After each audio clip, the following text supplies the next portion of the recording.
As of last week, nearly 50% of vaccine-eligible population in this country is now fully vaccinated, 160 million people. And still nearly 2/3 of counties in the United States have vaccine coverage less than 40%. In areas where vaccine coverage is low, cases and hospitalizations are starting to climb again. Over the last week, we have averaged 239 deaths per day, an increase of nearly 48% over the prior week. Each death is tragic and even more heartbreaking when we know that the majority of these deaths could be prevented with a simple, safe, available vaccine. Areas with limited vaccine coverage are allowing for the emergence and rapid spread of the highly transmissible Delta variant. CDC has released estimates of variants across the country and predicted the Delta variant now represents 83% of sequenced cases. This is a dramatic increase up from 50% the week of July 3rd. In some parts of the country, the percentage is even higher, particularly in areas of low vaccination rates.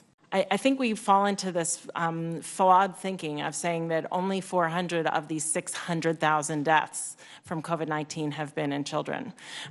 Children are not supposed to die.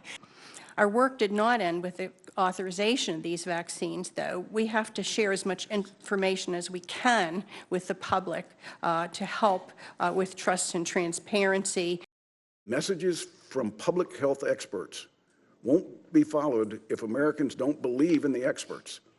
The White House has the power to shape messaging, but it doesn't and shouldn't shape science in any administration. The last administration lost the attention and trust of the American people with 2-hour press briefings. This administration shouldn't lose theirs for the sake of the teachers' union.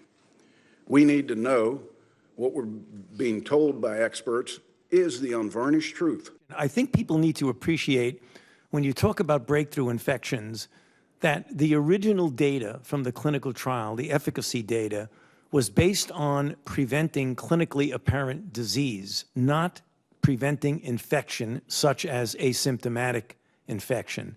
So when you hear about a breakthrough infection, that doesn't necessarily mean the vaccine is failing, because it's still holding true, particularly with regard to protection against severe disease leading to hospitalization and deaths.